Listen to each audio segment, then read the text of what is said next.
Bonjour à toutes et tous. Je suis très heureux de vous recevoir aujourd'hui à la place FinTech pour cet événement consacré à la digitalisation du wealth management, de la gestion privée, de l'asset management et de la gestion de patrimoine. C'est un événement qui aura lieu en deux temps principaux. Le premier, on a le plaisir de recevoir Capgemini Elias qui va nous présenter les grandes tendances de la FinTech qui va se présenter en quelques mots avant.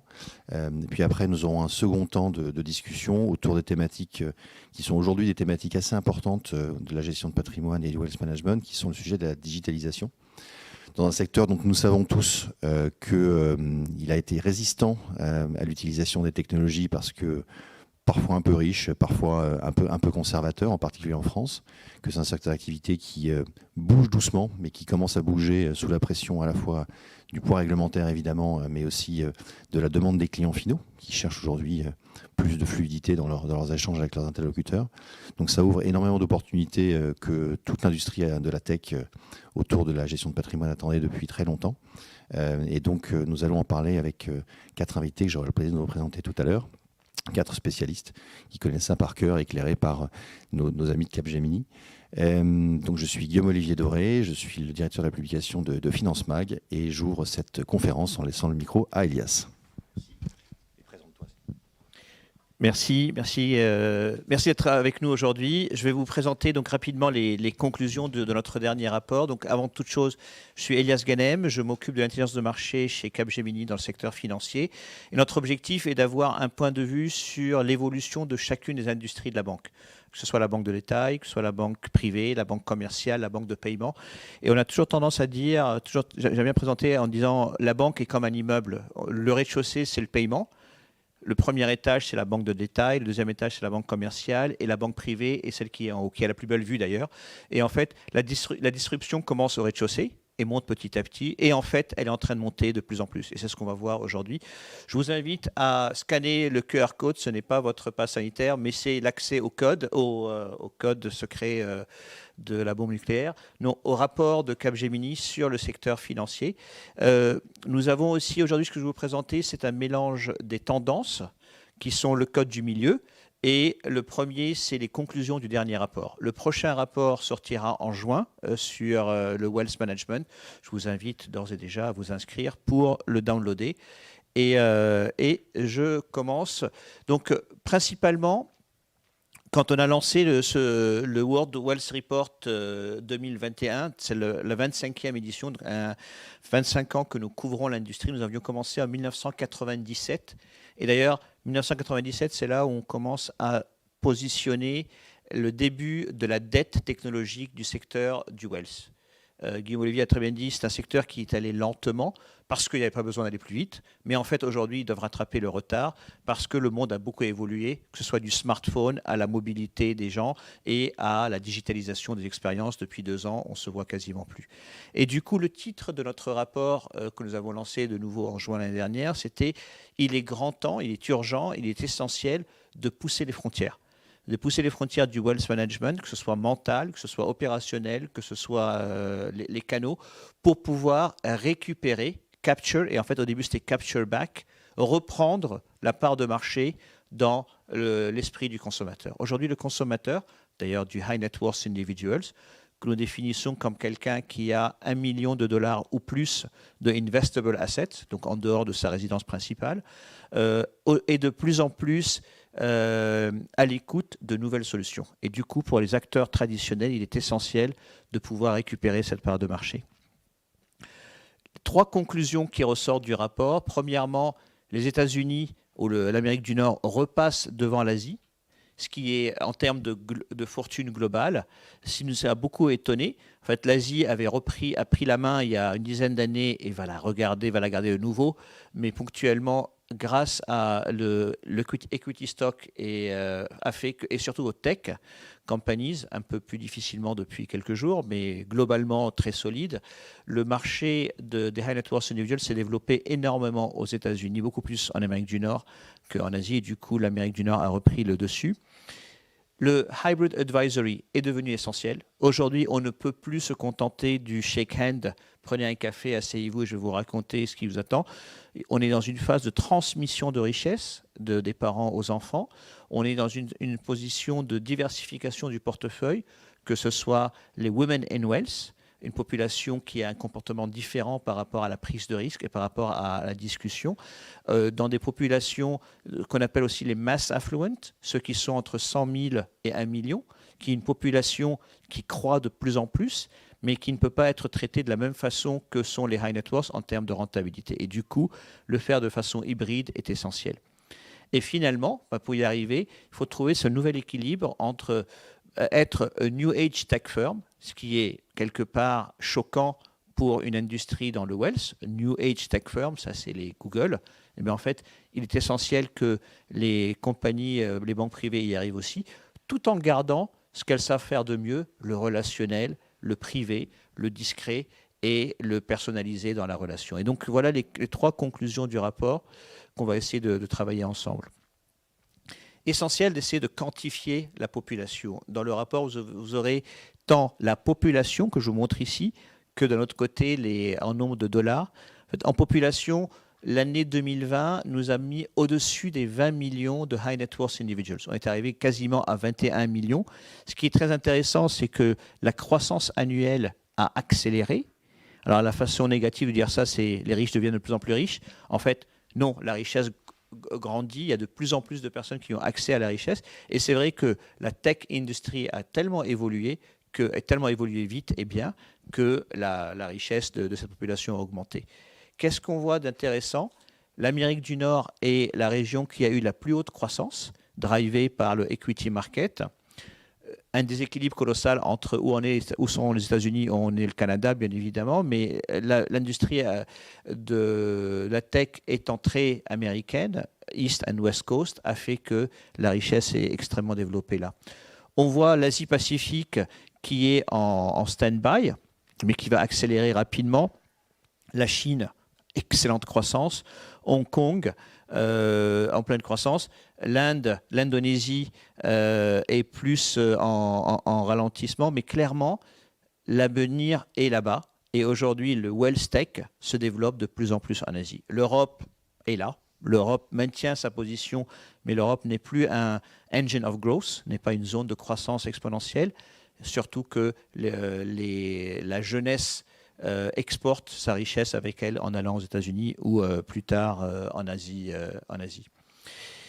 4 grands schémas de changement qui ont eu lieu et qui font que, pour rebondir sur la conversation tout à l'heure, l'industrie de la banque privée doit évoluer vers une digitalisation.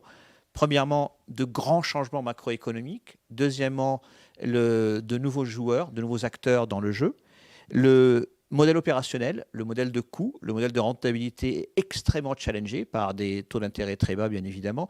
Et finalement, vous et moi, évoluant énormément, une population de plus en plus segmentée, avec des coûts d'acquisition différents et avec un modèle d'engagement très différent. D'un point de vue macroéconomique, je vous laisse les regarder en détail, mais je veux amener votre regard sur le dernier point. La crypto-monnaie. Aujourd'hui, dans toute conversation, la 3e phrase va être crypto-monnaie.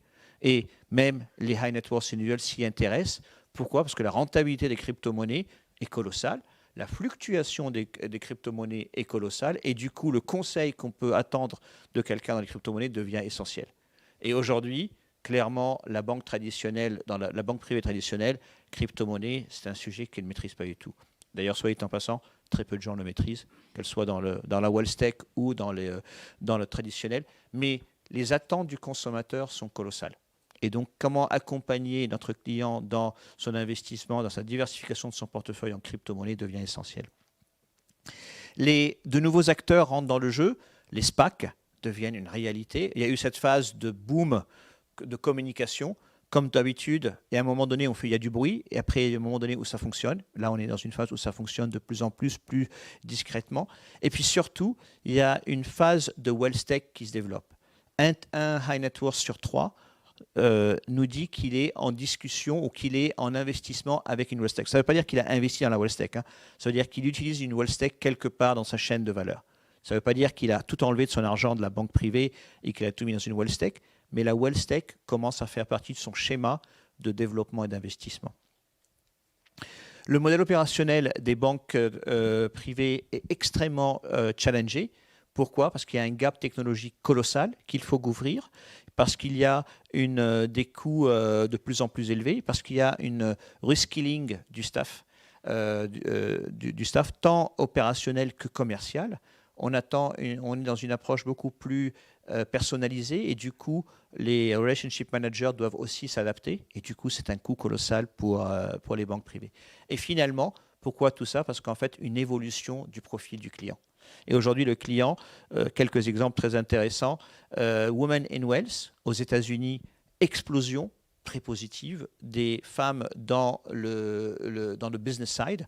Et du coup, forcément, elles ne sont pas toutes des high net worth individuals, mais forcément, la population Women in Wealth croît. Il y a aussi énormément de transmission qui se fait aussi aux femmes. Et du coup, eh bien, l'approche des femmes par rapport au risque, par rapport à la décision, par rapport à l'engagement est différente de celle des hommes. Et du coup, le wealth manager doit s'adapter à cette situation. Les jeunes fortunés deviennent aujourd'hui une population essentielle, tant créée par la tech que aussi créée par la transmission. Et du coup, en tant que moins de 40 ans, j'ai une attente totalement différente. Et puis finalement, des populations aussi, des profils différents, LGBTQ+, qui commencent à avoir de plus en plus un cadre régulatoire précis et qui ont donc besoin de problèmes de transmission, des problèmes de création de richesse et des problèmes de croissance. Tout ça, ce sont des engagements, des modèles différents qui font que la banque privée doit s'adapter à ces profils. Du coup, rapidement, pour rentrer dans les tendances, nous avons identifié dans les 4 banques, la banque de détail, la banque de paiement, la banque privée et la banque commerciale, 10 tendances dans chacune des banques. Nous les avons catégorisées en 5 familles de tendances. Premièrement, la dynamique de changement. L'industrie change et du coup, comment peut-on s'adapter? Comment peut-on profiter? Et comment peut-on ne pas être pouvoir profiter de cette croissance? Deuxièmement, créer de la richesse. Aujourd'hui, la transaction ne paye plus. Il faut trouver de nouvelles sources de richesse. Troisièmement, le client au centre du réacteur. Et puis surtout, maintenant, travaillons en arrière. Comment m'assurer que ma société est solide et qu'elle puisse travailler les crises. Et finalement, me projeter dans l'avant. 10 tendances dans chacun. Je ne vais pas vous les montrer toutes, mais je vais juste vous emmener rapidement dans le wealth. Les 10 tendances sont là. Ce qui est essentiel, c'est de ne pas regarder seulement les tendances, mais aussi de regarder la trajectoire. Et donc, pour ne pas se limiter à Yaka Fouque sur 10 tendances, on les a catégorisées dans la matrice que vous voyez à droite, qui est quel est l'impact que nous voyons pour le business en 2022 et surtout, quelle est votre adoption, votre priorisation d'adoption. Essentiel de se rendre compte qu'aujourd'hui, les data, behavior analytics, est au cœur du réacteur, tout autant que pouvoir investir énormément dans le sustainable investment est essentiel au quotidien. Donc 3 et 8 sont essentiels, 5, 1 et 6 sont dans la projection, etc. etc. Je ne vais pas rentrer dans chacune d'elles, mais je vais vous emmener directement à l'essentiel qui est le sustainable investment. Aujourd'hui, il est impossible de ne pas, une fois qu'on a parlé de crypto, rapidement, on parle beaucoup plus de sustainable investment. Le sustainable investment est essentiel dans l'esprit des gens, extrêmement drivé par le régulateur, drivé par l'Europe d'ailleurs. Et à travers le monde, on a fait l'étude, on a d'ailleurs rencontré 3000 high net worth individuals pour faire cette étude à travers le monde. Et une des questions qu'on leur demandait, c'est quel est votre appétit à le sustainable investment? On est rentré dans le détail, on a dit quelle est votre connaissance, quel est votre intérêt et quelle est votre prise de décision. Et très intéressant, en Europe, la connaissance est très élevée, l'appétit est très élevé et la prise de décision commence à être une réalité. Quand je dis prise de décision, c'est transférer des assets non-ESG à des assets ESG. L'Europe est de loin en pole position par rapport à ça. Quand on arrive en Asie, l'Asie a un intérêt, a une éducation limitée et n'est pas encore dans une phase de migration. Quand on arrive aux États-Unis, en Amérique du Nord, ils en sont encore à la phase d'intérêt. Bien évidemment, West Coast, Californie, beaucoup plus intéressés, mais toute la richesse n'est pas que basée en Californie. Et du coup, c'est intéressant quand on est un wealth manager de pouvoir adapter son offre à ces populations. Et ce qui est très intéressant, c'est la partie éducation. Le consommateur, le high net worth, a besoin d'être informé, éduqué et surtout d'avoir des scores, de pouvoir dire si moi j'investis dans ABC, eh bien ABC est sur toute la chaîne de valeur ESG compliant. Et non pas seulement parce qu'ils ont planté des arbres, qu'ils ont une inclusion homme-femme et qu'ils ont mis des panneaux solaires, mais que toute leur chaîne de valeur est ESG compliant. Et c'est là le challenge de tous les wealth managers. Je vais finir en vous emmenant à la 8, le behavioral biases, essentiel de pouvoir travailler avec la data. Aujourd'hui, surtout en sortie de crise, dans laquelle nous sommes actuellement, où nous ne savons pas du tout ce qui va se passer dans les prochains mois, sachant que les 2 dernières années, tout le monde a investi dans le stock market. Donc le mass market est devenu très présent sur le stock et du coup, il y a une fébrilité sur les marchés. Depuis quelques jours, on voit les tech stocks en train de tomber. Est-ce que c'est temporaire? Est-ce que c'est permanent? Est-ce que le client est serein ou pas? Eh bien, tout ça, ce sont des appels que les wealth managers vont recevoir et qui vont devoir répondre rapidement. Et du coup, pour cela, il faut pouvoir le faire de façon immédiate et de façon digitale. Voilà, en quelques minutes, la conclusion. N'hésitez pas à de nouveau regarder le QR code et à très vite. Merci Elias. Merci Elias, effectivement mon micro ne marchait pas. Merci Elias pour cette présentation extrêmement précise des quelques tendances. Reste avec nous évidemment pour échanger cette table ronde. Je vais appeler au fur et à mesure chacun des intervenants pour de manière à ce que vous puissiez les identifier si vous avez des questions à leur poser. Alors une fois n'est pas coutume, nous allons avoir Sophie Guibaud à distance en Webex, qui est évidemment à Londres, parce que c'est là où la finance, qui est aujourd'hui la cofondatrice et Chief Growth Officer de Fiat, qui nous racontera en quelques mots ce qu'est Fiat, et qui avant a une carrière dans les fintech européennes en tant que managing director de Fidor. Elle a participé à l'aventure Bankable et à l'aventure OpenPaid, donc elle connaît par cœur ces sujets-là, et elle va traiter le sujet crypto, qui est la grande demande des banques en ce moment, donc c'est le positionnement. Nous recevons avec grand plaisir Arnaud Picu, qui est le CEO d'Exigo, très belle société d'édition de logiciels allemande, bonjour, installe-toi, je t'en prie, qui va nous raconter un peu la vision qui porte sur la vision européenne, on regarde la vision asiatique, puisque tu as passé une quinzaine d'années, me semble-t-il, chez Finastra en Asie. Exactement. Nous allons recevoir Emmanuel Rodriguez, qui est le CEO en France d'une plateforme allemande qui s'appelle Raisin, qui va nous parler des problématiques de culture que nous avons en France par rapport à la finance. Et évidemment, nous allons recevoir Antoine Ferraillant, qui est le patron de MoneyOne, qui est la plateforme de la Française. Bienvenue Antoine. Qui est spécialiste depuis une dizaine d'années de ces métiers, la digitalisation, qui a vécu ça en live chez un gros asset manager. Et enfin, nous avons David Blanc, qui est l'ancien cofondateur de Vestra, très gros asset manager, wealth manager basé à Londres. Dave White, on va te mettre là, c'est son surnom, me semble-t-il. Installe-toi, on va s'écarter un petit peu, moi je vais rester debout à vos côtés. Nous ne sommes malheureusement pas en parité, hein, c'est la finance qui est comme ça, je le regrette beaucoup. Merci Sophie d'avoir fait l'effort de se mettre de joindre à nous. C'est elle qu'on voit le mieux, hein, parce qu'elle est devant tout le monde. On va commencer par une question assez générale que je vais poser probablement directement à Arnaud. La vision, tu as passé donc une quinzaine d'années en Asie. Aujourd'hui, tu rentres en Europe en prenant la direction générale d'Exigo en Europe.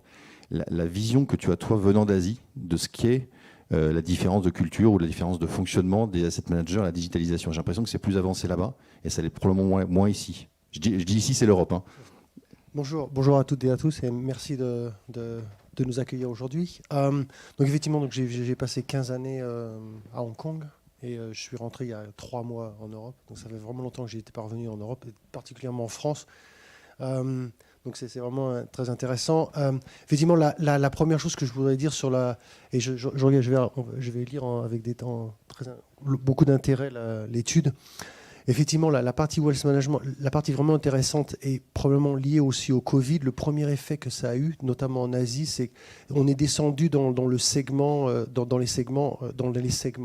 Et on s'aperçoit que les milléniums ou tout ce qu'on appelle aussi la génération Z, par exemple, c'est des gens qui, dès maintenant, sont rentrés sur la partie un peu advisory.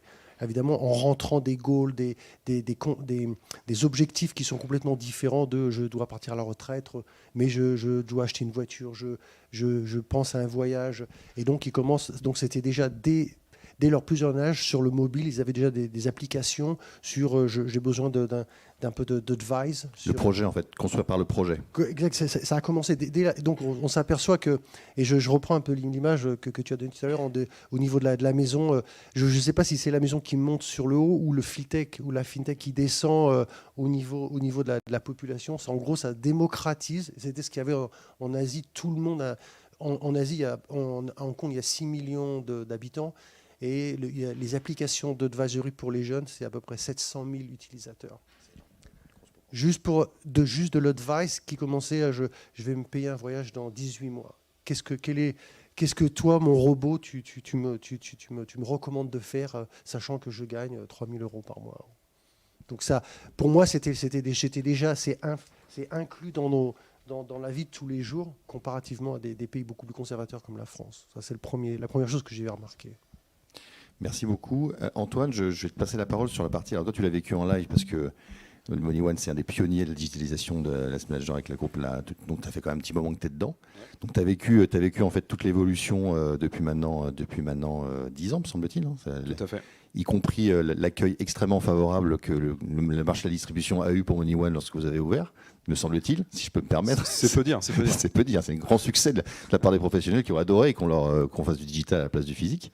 C'est ça. On va dire ça comme ça. Donc raconte-nous un peu l'histoire, parce qu'elle est quand même assez emblématique de l'évolution culturelle qu'on a vécue avant et après la Covid en fait. Avec plaisir. Bonjour à toutes et tous. Avant tout, Antoine Ferraillan. Donc je dirige MoneyOne depuis maintenant 3 ans.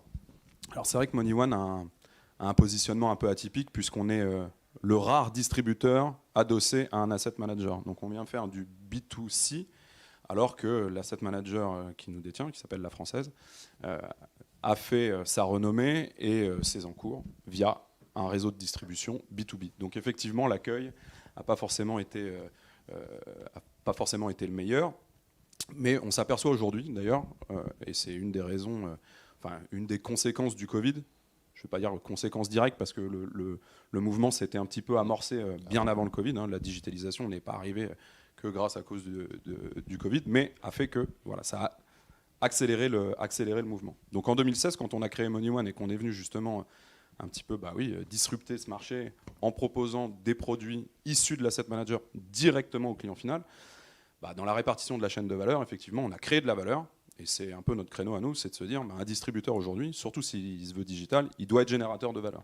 Donc cette valeur, on la met à disposition de nos clients. Donc effectivement, ça ne plaît pas forcément à tous les distributeurs, je dirais, historiques. Maintenant, le marché, quand on regarde comment ça se passe, moi j'ai fait de la distribution en direct auprès de conseillers en gestion de patrimoine, auprès de banquiers privés, auprès d'institutionnels. Et on voit que ce marché-là, aujourd'hui, les gros conseillers en gestion de patrimoine, qu'est-ce qu'ils font? Ils rachètent des sociétés de gestion. Pourquoi? Parce qu'ils veulent maîtriser justement cette chaîne de valeur. La chaîne de valeur, redescendre dans la chaîne de valeur, additionner les marges. Exactement. Et les asset managers qui ne sont pas prêts, qu'est-ce qu'ils font? Eh bien, ils vont faire de la croissance externe pour acheter des plateformes de distribution online. Donc nous, ça nous conforte dans notre position en se disant, on n'a pas forcément fait une bêtise en 2016 quand on a créé cette plateforme-là, mais on voit bien qu'aujourd'hui, le marché se rationalise parce que compression des marges, qui est très forte, et si on veut être compétitif, parce que, et c'est exactement ce qui a été dit auparavant, c'est qu'on a on a un marché qui est demandeur, on a des nouveaux codes et des nouvelles consommations. La finance n'est pas encore aujourd'hui vue comme un bien de consommation. On ne se dit pas, tiens, je vais avoir besoin d'un tiers pour mettre de l'argent de côté et pour me payer un voyage à 18 mois. Ce n'est pas un réflexe que le marché français a aujourd'hui. Et nous, justement, tout notre boulot, c'est d'arriver à positionner la finance, l'épargne, comme un bien de consommation et un bien de consommation de jouissance future. Ouais. C'est de se dire, j'ai mis de côté pour des projets qui peuvent être à court terme, partir en voyage, m'acheter une voiture, me faire un resto, profiter de la vie, ou alors, j'ai des projets qui sont plus long terme. Voilà un peu comment on se positionne. Merci. Et du coup, donc la crise de la Covid a vraiment accéléré ces changements de culture-là. On va peut-être laisser parler Emmanuel sur la partie... Toi, sur la partie Raisin, est-ce que tu as vu des changements culturels impactés à travers est-ce que la plateforme Raisin en France, la fréquentation a évolué, les choses ont évolué avec la Covid? Est-ce que ça a un changement de consommation? Parce qu'il y a un sujet culturel en France autour de la finance. On a une indication qui n'est pas top. Il y a un sujet culturel en France, mais à travers toute l'Europe, en fait.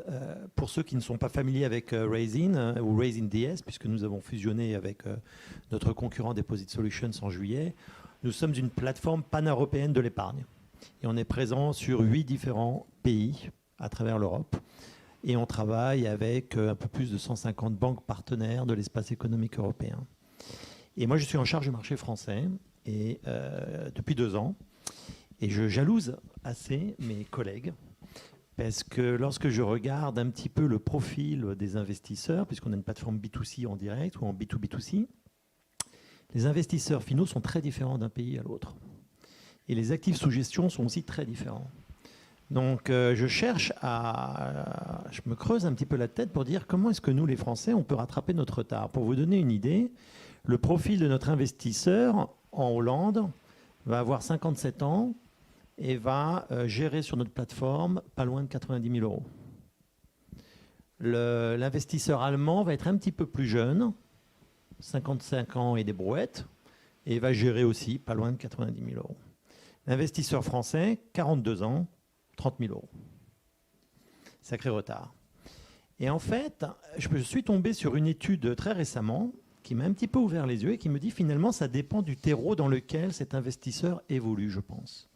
Cette étude, c'est quoi? En fait, c'est un indice de numérisation de l'économie de la société des membres de l'Union européenne, et cet indice est calculé par la Commission européenne. Et si je reprends cet ordre, Pays-Bas, Allemagne, France en actifs sous gestion, qu'est-ce que l'on trouve dans ce classement? En tête de peloton pour la numérisation, la Hollande, l'Allemagne qui fait plutôt mal puisqu'elle est autour de la moyenne européenne, mais légèrement au-dessus de la moyenne européenne. Mais je pense que là, étant une société allemande, l'historique nous aide pour pouvoir lever ces fonds. Et vient en dernier, donc la France, alors pas en dernier de l'Union européenne, en 17e position, ce qui est mauvais, et en dessous de la moyenne de l'Union européenne. Et donc je pense que quelque part, le terreau, l'environnement dans lequel évolue l'investisseur fait qu'aussi l'adoption de solutions numériques va être plus ou moins accélérée. Après, il y a d'autres éléments auxquels on pourrait venir, mais je pense que cet élément culturel est assez important, ou en tout cas pour moi, ça m'a ouvert les yeux, je pense. Et du coup, on va laisser la parole à Sophie, parce que c'est le sujet des nouveaux produits. Est-ce que justement le fait d'avoir l'intérêt pour la crypto, l'intérêt pour la demande, ce qu'on disait tout à l'heure, quand on parle d'investissement maintenant, les jeunes, tout le monde pense crypto. Alors, le client final le pense. Donc on est vraiment là-dedans. C'est probablement ce qui peut faire évoluer, je pense, la culture des asset managers et de toute l'industrie. Sophie, comment tu vois ça? Est-ce qu'on t'entend? On ne t'entend pas. Qu'est-ce qui est coupé? Le micro a coupé. Ah, les aléas du direct. On t'a coupé. Ça va venir. On a un son linéaire. Bon, donc je te repasse la parole. Mais moi aussi j'ai été coupé, hein, j'ai plus de son non plus. Si, c'est bon, ça passe. Donc on va repasser la parole du coup je vais passer la parole du coup à David sur la partie chaîne de valeur. Toi, tu as passé quand même 28 ans en Angleterre à vivre l'implémentation de l'équivalent de la MiFID 2, c'est-à-dire le changement de modèle économique de toute la distribution. Hein. C'est-à-dire que, pour l'expliquer en quelques mots, c'est en gros on arrête les rétrocommissions et on rend transparent l'intégralité des frais. Tu arrives en France aujourd'hui après avoir vendu la société que tu as cofondée, avec un projet qui tend à modifier un petit peu toute cette chaîne de valeur-là. Tu constates un changement depuis quelques temps ou est-ce que tu découvres à nouveau un marché conservateur? Alors tout d'abord, merci de m'avoir invité à cette table ronde et je suis ravi d'être là avec vous aujourd'hui. Donc en effet, David Blanc, j'ai passé plus de 28 ans, je suis d'ailleurs toujours au Royaume-Uni, basé dans la City de Londres. Et c'est vrai que j'ai toujours suivi de très très près, en fait, bien évidemment, l'évolution de ces deux pays à plusieurs niveaux. Au niveau, en effet, on a parlé au niveau culturel, mais au niveau des pratiques financières, en particulier donc dans le wealth management. Et c'est justement au moment où nous avons lancé en fait une des premières sociétés de gestion qui a été très disruptive en 2008, même en 2007 au Royaume-Uni.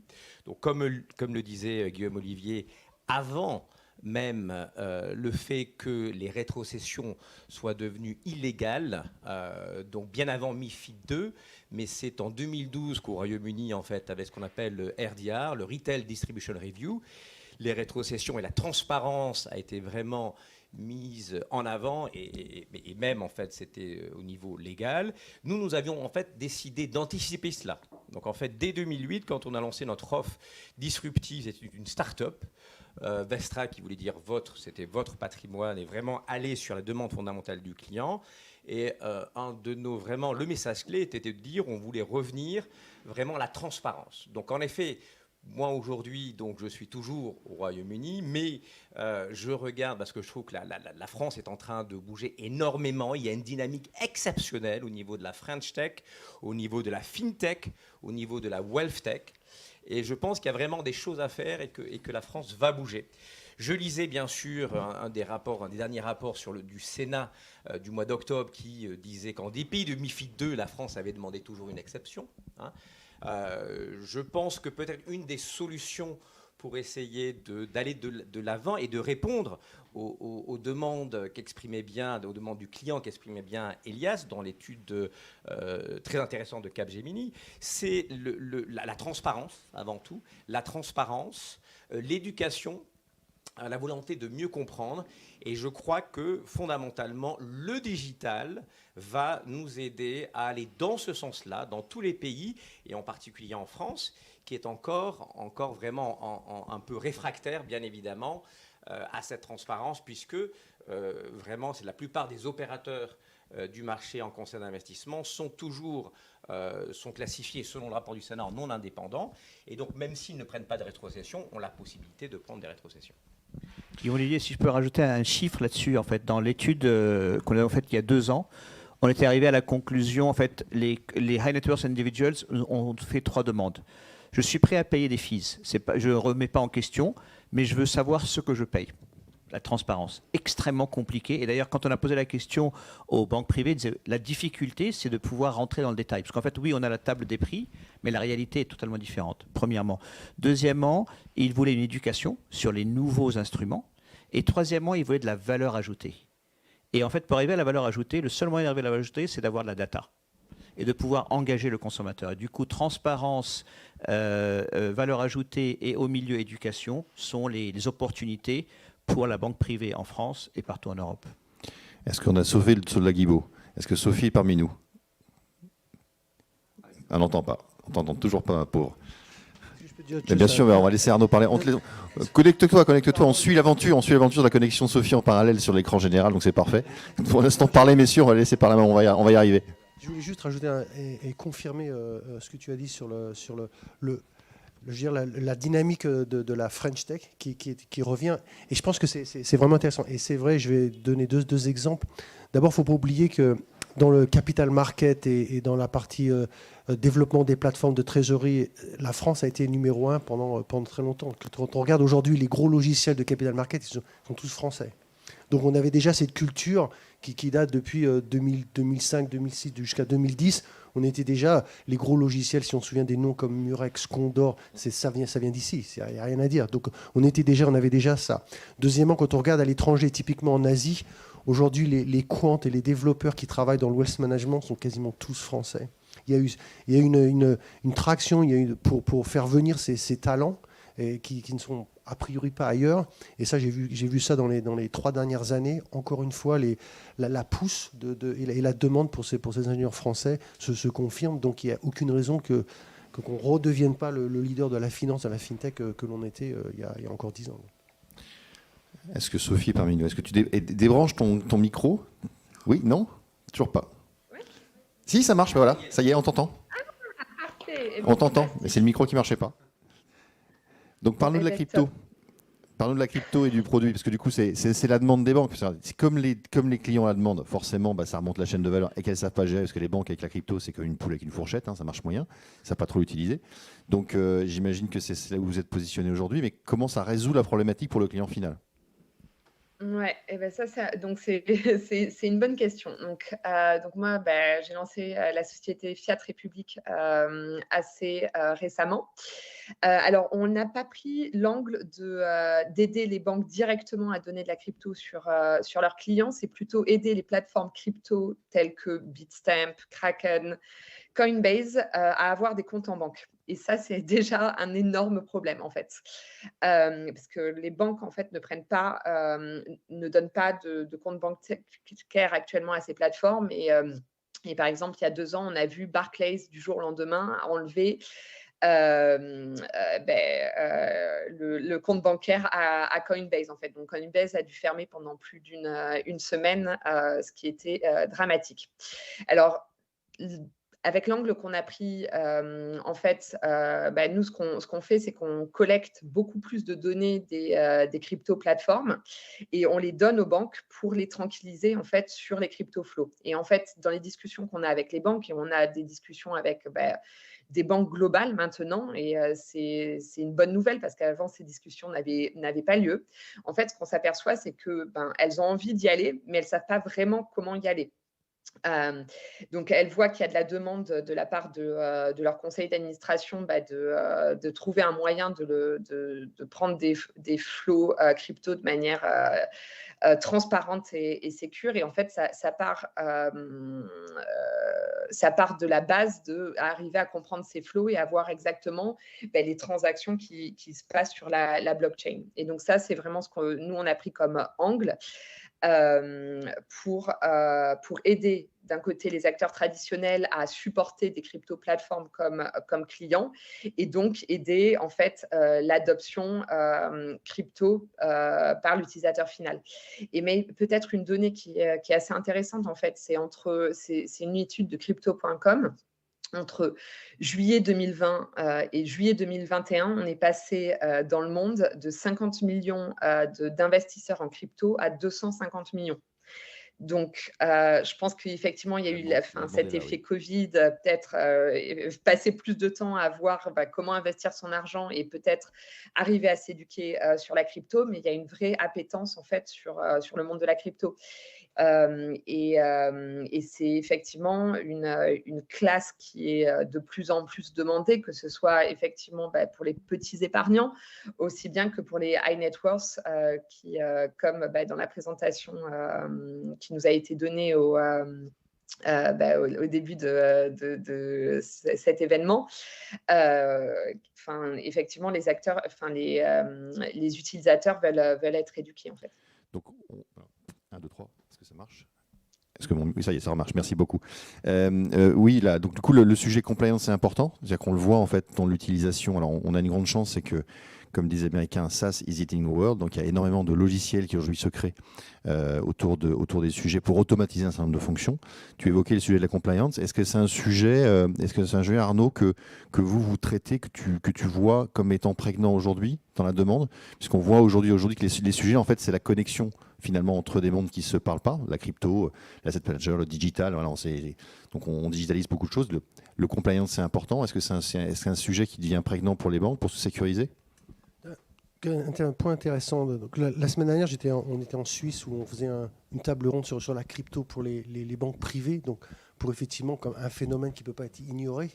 Évidemment, pour eux, l'idée, c'était de combiner dans un même portefeuille des assets de type classique et des assets de crypto. Donc, c'était pas justement les séparer. Donc, on a aujourd'hui, on a des néobanques ou des financiers qui sont que sur la crypto ou que sur les assets traditionnels, mais justement de l'émerger. Pour eux, leur traction, c'est leur chemin, c'est de combiner dans un portefeuille de wealth management, dans une plateforme, digital plateforme, les deux assets ensemble et de pouvoir les interchanger, etc. Donc ça, c'est le premier point.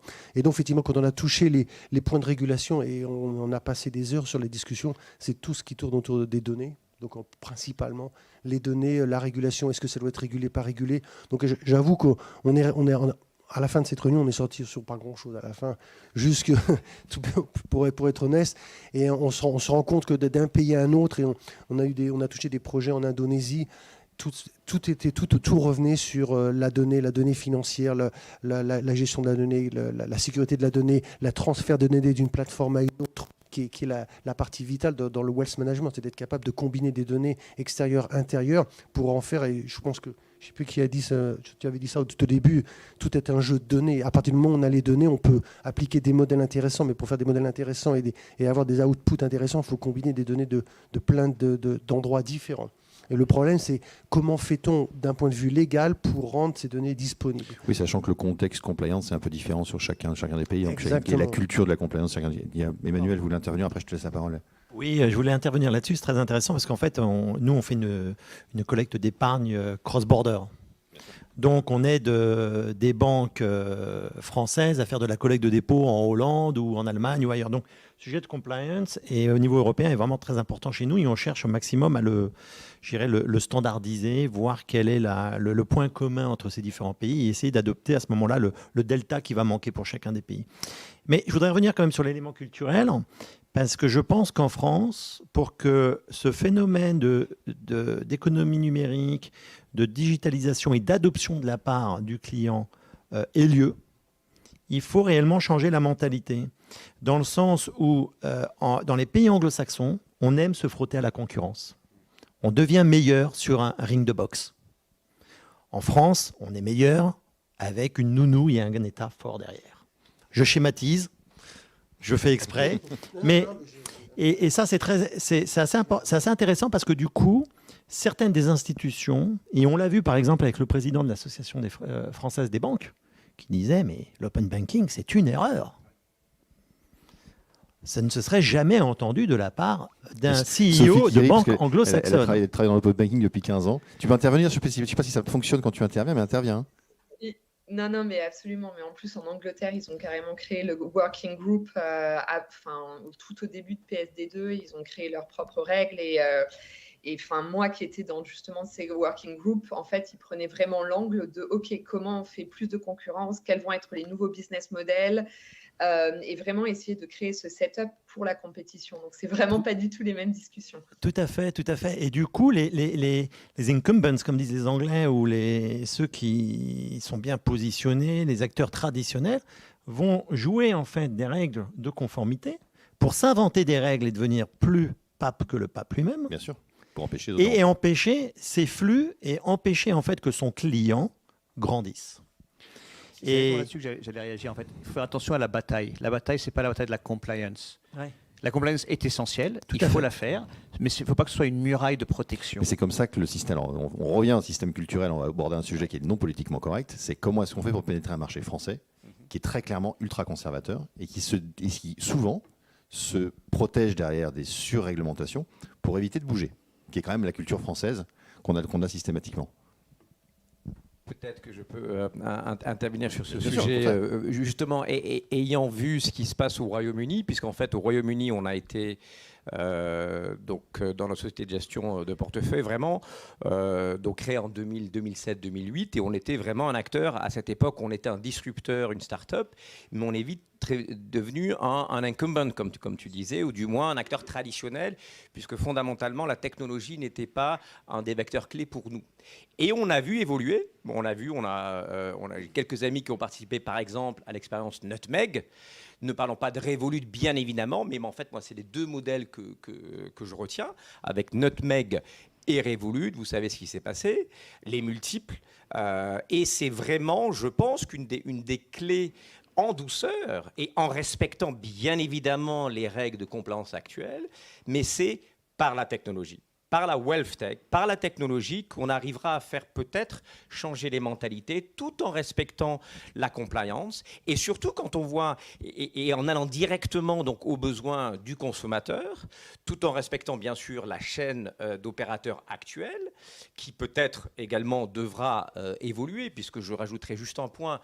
Quand on regarde, par exemple, les systèmes de la gestion de patrimoine, la gestion de portefeuille en Europe, au Royaume-Uni et en France, moi, j'ai été assez choqué de voir la fragmentation des sociétés de gestion de portefeuille en France. Puisque si l'on regarde, à peu près les derniers chiffres AFG 2021 disent qu'à peu près 94% des sociétés de gestion de portefeuille entrepreneuriales et diversifiées, c'est-à-dire qui ne sont pas monoproduits, eh bien, qui ont des tailles d'actifs qui sont inférieures à 500 millions d'euros, ce qui est assez, donc il y a une fragmentation vraiment énorme. Donc vraiment, je pense que la technologie serait un moyen, et maintenant, d'autant plus avec ce qui se passe sur les évolutions technologiques, du fait, bien sûr, de la pandémie, eh bien, pourrait peut-être essayer de bouger vers plus de transparence, plus d'accès direct au client, plus d'écoute du client et peut-être faire bouger un petit peu ces changements culturels. Et alors, donc Antoine, toi tu l'as vécu en live, donc toi tu l'as vécu en live en faisant ta plateforme avant tout le monde. Oui, c'est ça.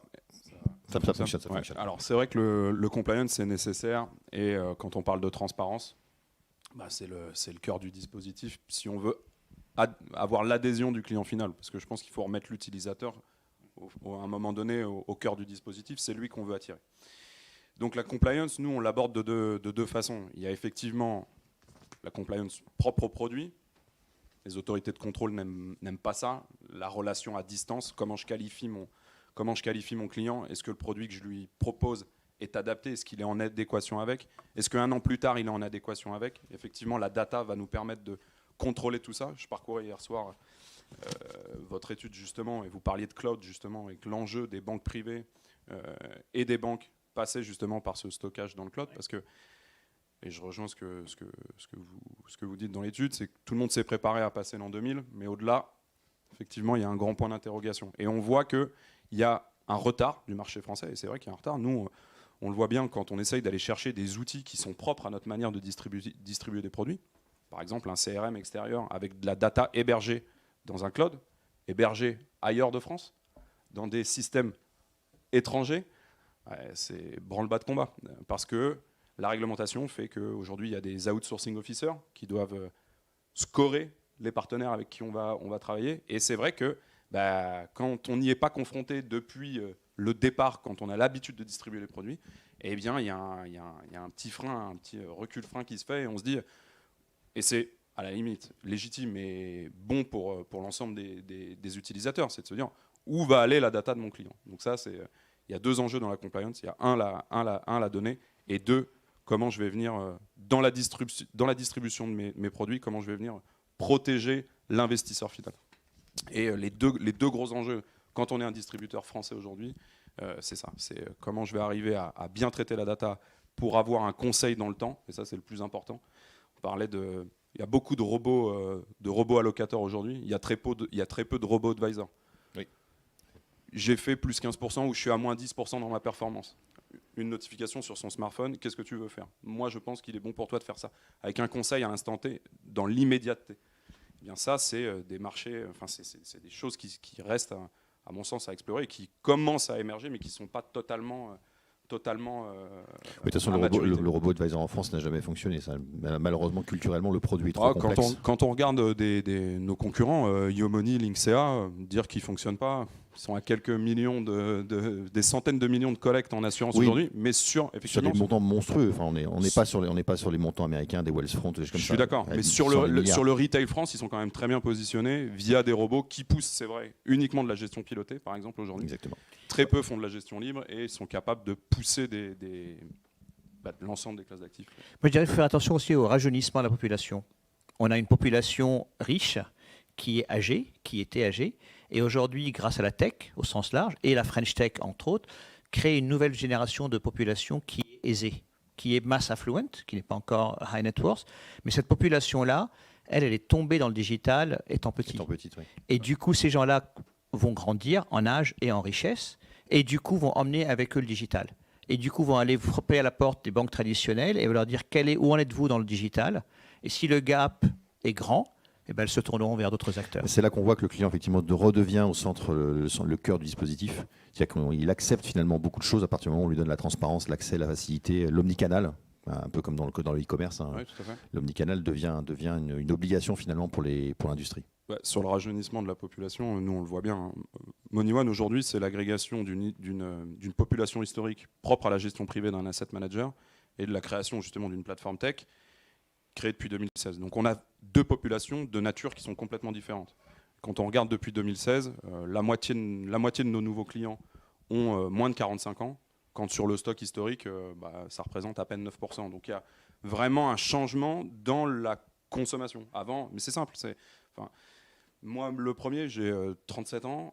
Ma première paye, ça a été mon papa, t'as mis où ton argent? Donc j'allais voir le banquier. Aujourd'hui, je prends mon smartphone, je choisis où je place mon argent, voire même je paye avec. Donc je pense que dans 10 ans, on fera le même constat avec des populations différentes. Alors, on l'a vu au cours de cette discussion tout à l'heure qu'effectivement, on est sur des systèmes. Alors, on appelait ça avant l'interopérabilité, j'aime bien le terme, qui a un côté un peu désuet. On appelle ça API maintenant. Donc on a vraiment ce que fait Sophie, qui essaie de trouver une connexion entre les institutionnels et le monde de la crypto. Ce qu'on fait tous, c'est en fait trouver des liens entre des mondes qui ne se parlaient pas.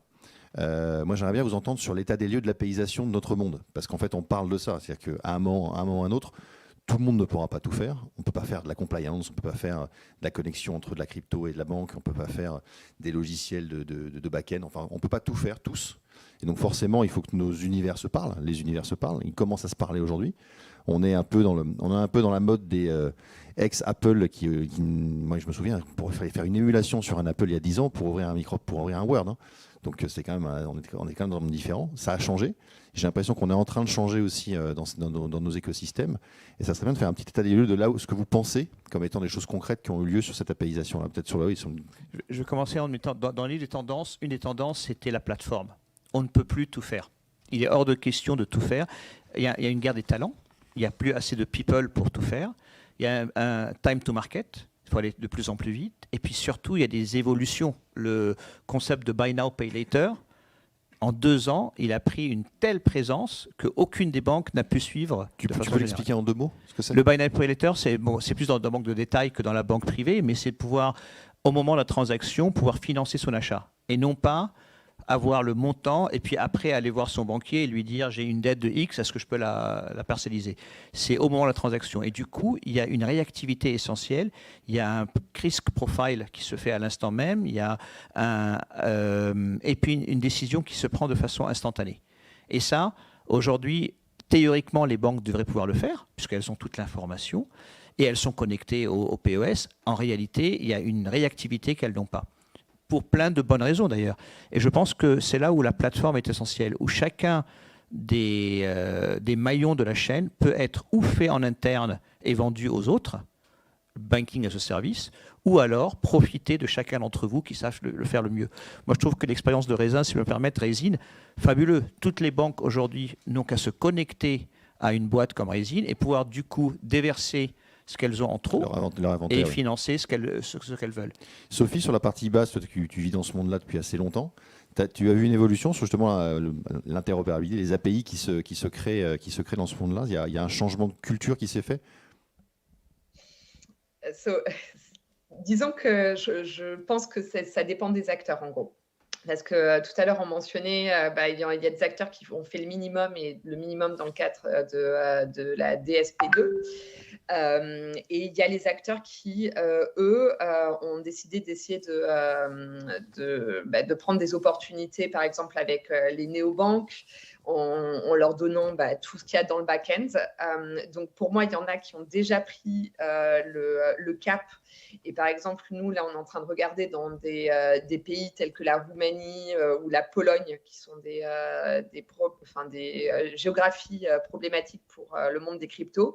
Et bien là, on rencontre des banques qui, elles, ont capté en fait le marché des néobanques qui voulaient aller en Roumanie. Et donc, elles ont développé leur plateforme comme ça. Donc, je pense que non, la majorité des banques n'ont pas encore pris cet aspect stratégique. Je pense qu'il y en a qui comprennent qu'elles doivent le prendre, et je pense que celles qui sont les plus avancées sont celles qui ont déjà pris les opportunités d'acteurs technologiques qui avaient besoin de leur support. Et je pense que quand on arrive en fait à ces banques et qu'on leur dit écoutez, on a vraiment du gros business pour vous.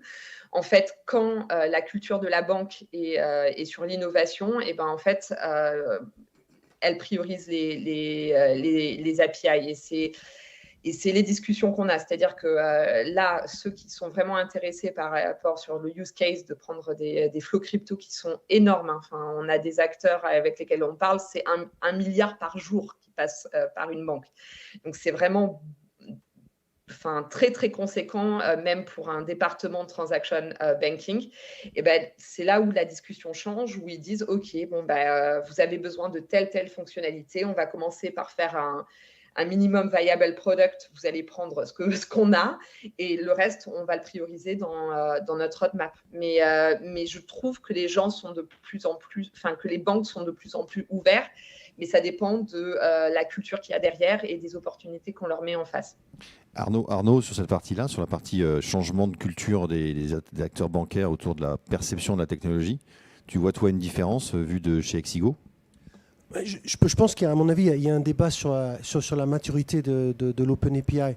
Moi, je serais quand même plutôt d'avis que c'est déjà un fait, c'est déjà bien installé. Quand on voit les projets qui sortent et qui démarrent, des petites banques, moyennes banques et grosses banques, ou même des assureurs sur la partie Open API, on n'en est plus au prototype, on en est à la go live et la monétisation de ça. Et on peut donner des exemples et des exemples. Nous, actuellement, on travaille sur 2 exemples très concrets. Un, c'est un très gros assureur allemand qui va rentrer justement dans le Embedded Wealth Management, qui est un peu une subdivision du Banking as a Service, on va dire, pour distribuer à des distributeurs non financiers, donc des brands, justement encapsulés du Wealth Management, qui est le Next Big Things. Après, on a vu un succès des credit cards, de Advance Cash, tout ça, les Amazon et les Tencent en Chine, tout ça ont déjà bien fait ça. Maintenant, l'idée, c'est d'être capable de produire ou de délivrer des services de wealth management. Si on peut regarder la dernière news de Walmart aux US, avec leur projet Hazel, pour aller attaquer 150 millions de retailers. C'est mettre au cœur de la journée de la population américaine de wealth management quand ils en ont besoin. Et c'est typiquement un robot advisor, c'est pas de la credit card. Donc ça déjà, ça existe, c'est en route et il y a la monétisation derrière. Et ça, c'est des faits. Le deuxième point, c'est notamment lié au Covid. Il y a quand même de plus en plus de banques, de financial institutions ou d'asset managers qui aujourd'hui redéfinissent leur wealth management, digital wealth management platform, non pas en remplaçant, mais en filling the gap avec le microservice qui manque, l'analytique qui manque. Et je pense qu'ils ont tous compris que le time to value, c'était tout ce qui compte aujourd'hui. C'est fini les projets à 24 mois pour l'implémentation. Ils n'ont plus le temps, personne n'a le temps parce que la compétition était là. Alors, donc, ils commencent à consommer juste les 2 ou 3 blocs ou services ou building blocks, peu importe comment on veut l'appeler, pour consommer et mettre ça 4 semaines plus tard live. Et je pense que ces projets-là, je le vois même en Allemagne, et c'était déjà bien présent en Asie bien avant. Pour moi, c'est une réalité. Je ne vois pas tellement d'autres projets aujourd'hui.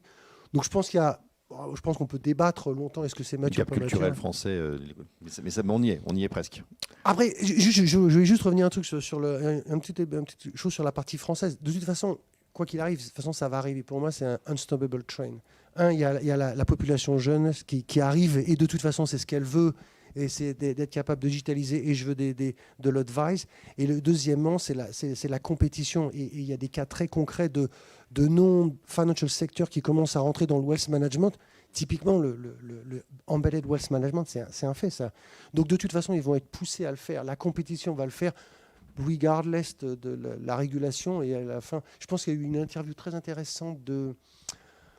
Je ne sais plus si c'était le responsable de la digitalisation de chez BNP Paribas il y a à peu près 2 mois.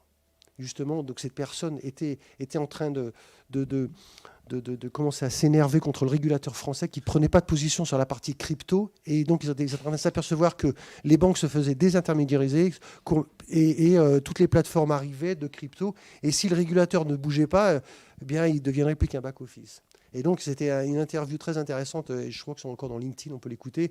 Et je pense qu'il a résumé en 30 minutes d'interview l'esprit même du conservatisme local. Exactement.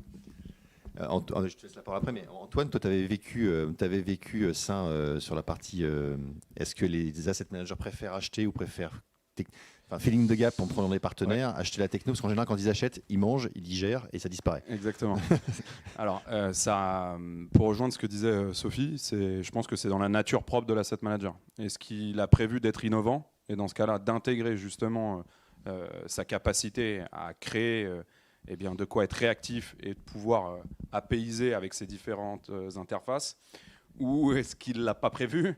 Et là, il est en train de se dire j'ai un petit train de retard. Donc, nous, on a de la chance. On a un asset manager qui nous a fait confiance quand on est arrivé en 2016 en disant il faut qu'on soit linké en direct et puis il faut qu'on soit capable. Nous, quand le client passe un ordre, ça arrive directement au back-office de la société de gestion. L'ordre est traité et ça va relativement vite. Je le vois bien quand nous, on veut se brancher avec d'autres asset managers. API... interopérabilité. C'est compliqué, quoi. Donc ils nous disent ok, on se branche. Par contre, derrière, tu m'envoies un email avec un bulletin de souscription. Ouais, voilà, exactement. Donc c'est pour être un peu critique par rapport. Je pense qu'il y a deux industries. L'industrie bancaire qui aujourd'hui est au rendez-vous. Quand on regarde les outils de saving, par exemple, moi j'adore ça. Je regarde de très près aujourd'hui ce qu'on est capable de proposer quand on parle de démocratisation d'épargne. Nous, c'est notre credo. On s'est lancé pour ça. C'est de dire je peux venir investir dès 20 € par mois. Si j'arrive à mettre quelques centimes par mois via un outil de saving quand je paye 5,50 € et que je peux mettre 50 centimes de côté, on voit aujourd'hui ça marche à peu près avec toutes les banques. On peut plugger n'importe quelle carte bancaire, même sa carte ticket restaurant, sur son smartphone. Donc l'industrie bancaire est au rendez-vous.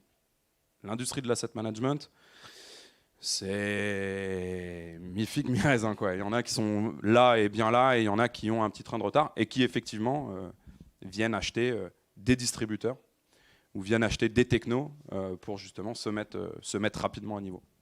Il y avait Emmanuel qui avait un... Je voulais juste ajouter une petite chose sur une partie statistique, si on est encore dans les statistiques, pour prouver effectivement qu'il y a un momentum sur cette partie-là. Si on regarde, je crois que ça a été publié il y a quelques semaines, un rapport du Gartner qui montrait les investissements en joint venture entre une financial institution, incluant les asset managers, et une fintech. Donc c'est la création de joint venture. En 2021, les investissements ont été plus importants que les 9 dernières années cumulées. En 2021. Donc ce sont les institutions financières qui réalisent on n'est pas une fintech, on est en retard, si on ne fait pas quelque chose, ok, qu'est-ce qu'on fait? Un des premiers réflexes pour fast-tracker le process, c'est joint venture avec une fintech. En 2021, plus que les 9 dernières années. Et c'est vrai qu'il y a un bel exemple en Allemagne avec Philippe, qui est un spécialiste des joint ventures avec les institutions financières.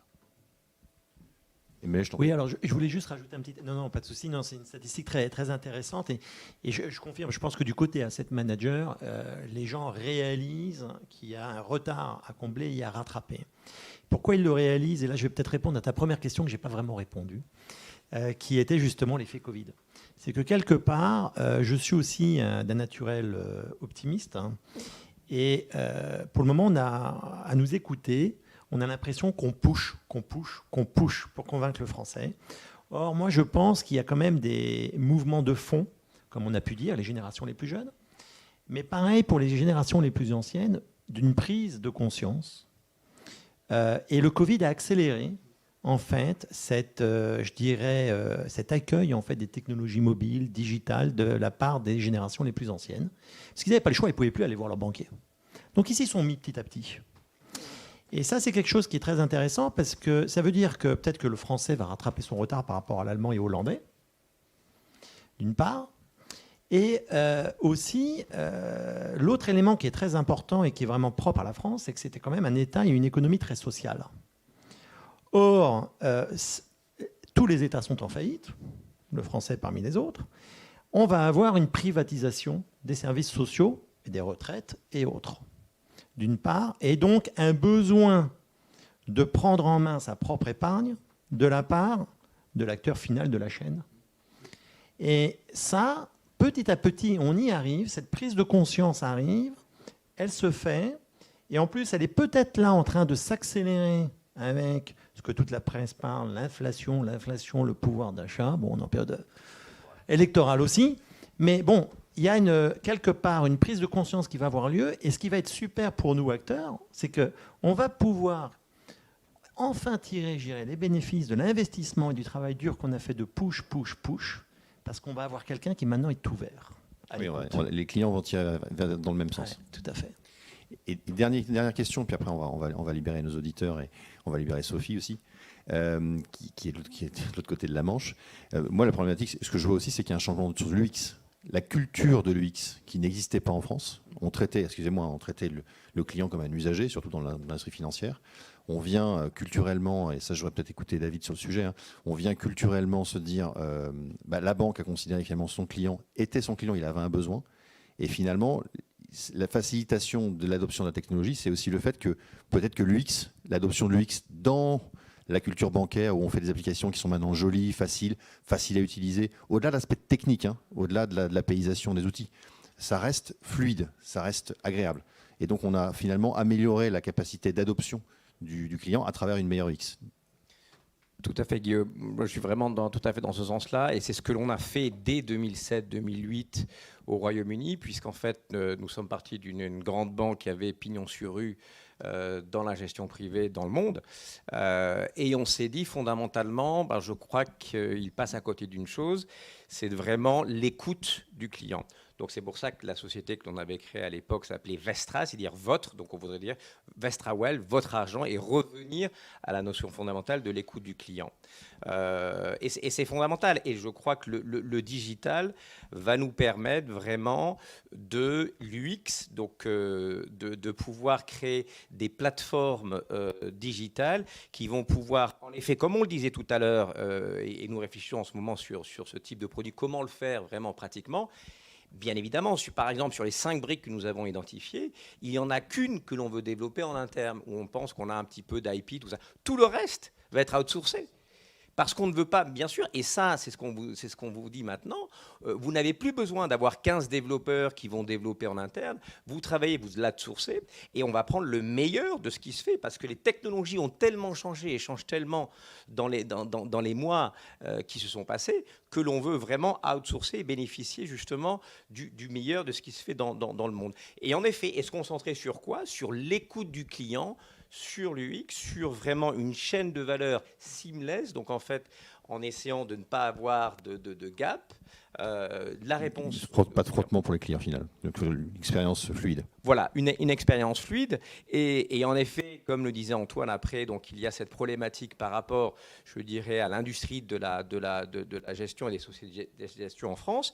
Eh bien, c'est peut-être également en effet, en amenant ces outils qu'elles vont peut-être pouvoir réaliser, qu'il y a un côté très positif qui va leur permettre en fait d'aller de l'avant, d'acquérir de nouveaux clients et de développer de se transformer digitalement et de développer leur masse de business. Ouais, ça fonctionne. Oui. Alors l'UX, juste un petit point. Je pense que pour nous distributeurs, il faut qu'on soit accompagné du régulateur. Je ne sais pas si vous avez souscrit à un contrat d'assurance ou à n'importe quel produit financier sur une plateforme tech en France aujourd'hui.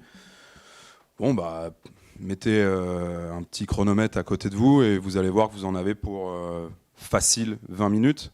20 minutes, c'est le questionnaire, parce qu'on va vous demander qui vous êtes, qui est votre femme, d'où vous venez, votre arbre généalogique. Et puis après, on va vous demander d'onboarder des documents nécessaires à d'où vient votre argent, est-ce que vous êtes une personne exposée, etc. etc.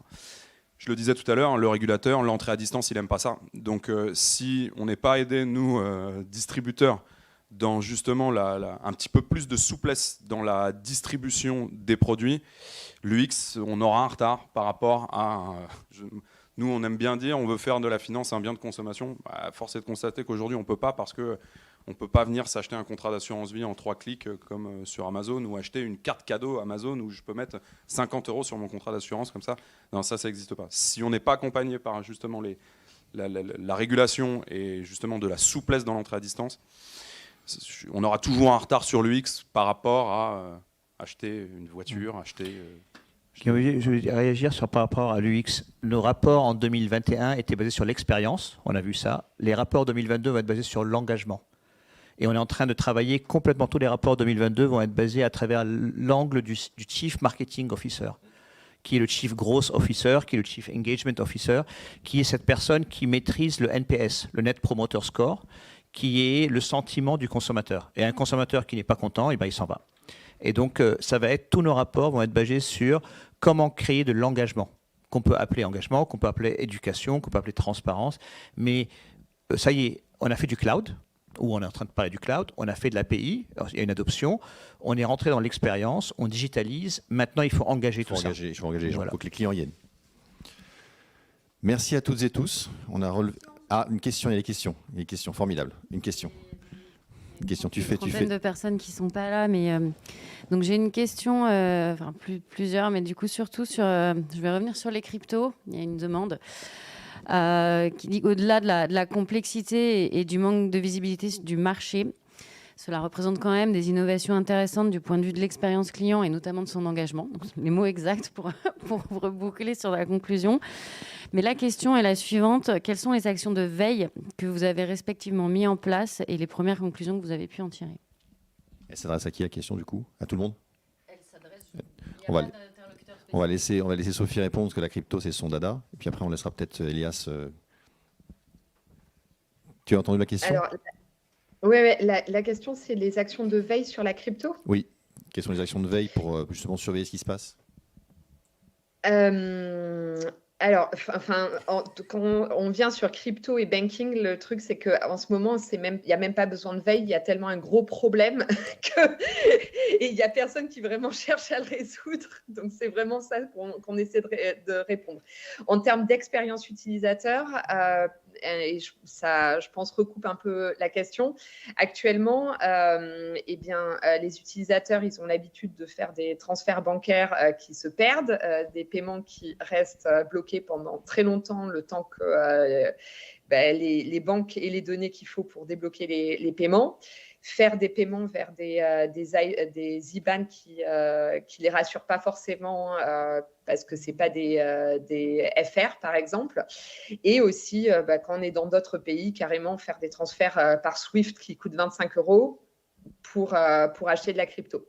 Donc au niveau crypto, on n'est pas encore dans l'user experience, quoi. On est déjà débloqué les problèmes, ça sera pas mal.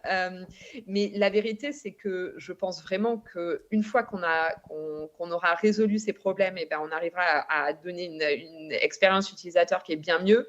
Et c'est ça qui va permettre la démocratisation. Donc voilà. Nous, en tant qu'acteurs technologiques et de conseil, on est en veille permanente, j'aurais tendance à dire. Mais là, d'un point de vue crypto et blockchain et quantum et metaverse, on est passé à l'étape d'action. On a de plus en plus de nos clients qui nous disent « j'y comprends rien, aidez-moi ». Et du coup, on a maintenant une division qui est responsable du quantum computing. Donc, on investit là-dedans lourdement. C'est très cher, c'est très compliqué, c'est très tôt. Donc, on le fait. On a différents projets de Central Bank Digital Currency où on accompagne des banques centrales pour le faire, que ce soit en Asie avec MAS à Singapour, que ce soit en Europe. Et finalement, d'un point de vue crypto-monnaie, aujourd'hui, de plus en plus, on est au cœur du réacteur. Donc, on n'arrive pas à des conclusions. C'est intéressant, on disait, où êtes-vous au niveau de la veille, où êtes-vous au niveau des conclusions? Aucune conclusion à tirer, bien trop tôt. Et sortons de la veille et rentrons dans l'action. Est-ce qu'il y avait d'autres questions? Non, la plupart ont été répondues. D'accord, formidable. Je vais en profiter pour conclure en quelques secondes. Merci beaucoup à toutes et tous pour votre temps, votre énergie et ces discussions à bâton rompu. On n'a pas réussi à relever, on a raté 2 challenges aujourd'hui, hein, la parité et ne pas parler avec des mots anglais. On a quand même sorti un gros paquet. Donc désolé pour ces anglicismes absolument horribles que personne ne comprendra à part nous, ou à part les gens qui ont écouté ou qui redisent. Merci à tous pour votre présence ici. C'est culturel aussi, ça. Et c'est un vrai problème. C'est un vrai problème. Alors, on a le même dada avec Antoine. Parler français, c'est mieux. On a un peu de mal. On a un peu de mal. Merci à toutes et tous pour votre temps. C'était un plaisir. Et puis merci à Sophie qui a pris du temps depuis Londres. Qu'on a réussi quand même à entendre grâce à son micro. Merci à toi. Et je vous dis à très bientôt pour un prochain événement Finance Mag par la place FinTech. Merci beaucoup.